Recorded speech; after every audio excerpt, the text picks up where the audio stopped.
Di tangan kanan saya sudah ada sebuah buku yang berjudul Prinsip 80-20 yang ditulis oleh Richard Koch. Jadi buku ini bercerita tentang hukum Pareto, pengaplikasian hukum Pareto, di mana bahwa Richard Koch itu berargumen dunia ini itu nggak seimbang. Hal bisa saja hal yang kita lakuin dengan 80%, dengan menghabiskan waktu 80% itu hanya memberikan hasil 20%, atau sebaliknya gitu. Kita menghabiskan waktu 20%, tapi memberikan efek di kehidupan kita itu sebesar 80%.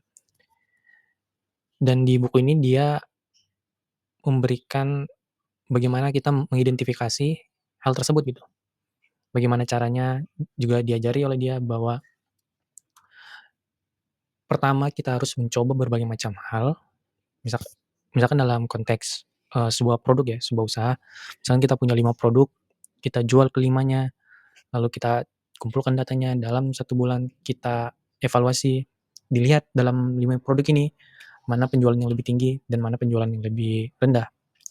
Setelah tahu mana yang lebih tinggi dan mana yang paling rendah, di buku ini memberikan saran bahwa kalau misalkan produk yang rendah atau memberikan keuntungan yang sangat sedikit, tapi menghabiskan waktu kita karena energi kita, karena proses pembuatannya lama, ribet, dan lain sebagainya, maka produk tersebut bisa saja dihilangkan atau diubah sehingga memberikan efek yang lebih besar gitu.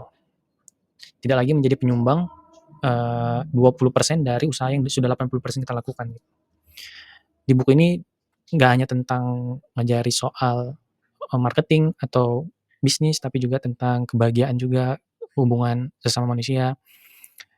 Buku ini mengajarkan itu gitu.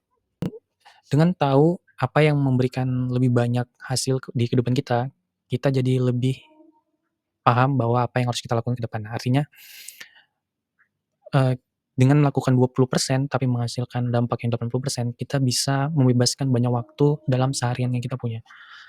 Kita bisa menghemat energi kita, tapi kita mendapatkan impact yang begitu besar gitu. Sebuah quote yang paling aku ingat dari buku ini adalah, "Segala sesuatu yang kompleks, segala sesuatu yang ribet harus disederhanakan. Kalau misalkan kita nggak bisa sederhanakan, maka hal tersebut harus dihilangkan."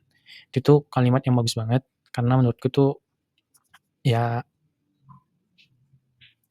cocok gitu. Misalkan kita ketemu suatu hal yang bikin kita ribet, ya kita harus cari tahu gimana cara menyederhanakannya gitu. Kalau nggak bisa disederhanakan, ya udah dihapusin aja. Itu akan lebih memberikan kita, banyak kebahagiaan gitu di dalamnya.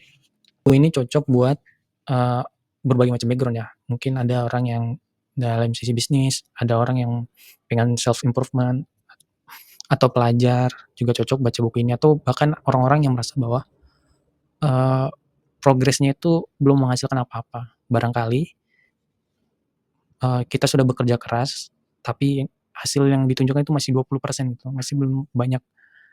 Nah, di buku ini membantu kita mengubah pola pikirnya, bahwa kita harus lebih berstrategi, kita harus mencari tahu apa yang 20% di kehidupan kita menghasilkan 80%, gitu. Aku merasa bahwa penulis buku ini tuh, ada beberapa hal yang ingin dia tonjolkan gitu. Pertama tentang mengefisiensikan waktu. Dia merasa bahwa waktu itu penting, waktu itu terbatas, dan waktu itu harusnya ngebuat kita berbuat hal yang lebih bahagiakan kita gitu.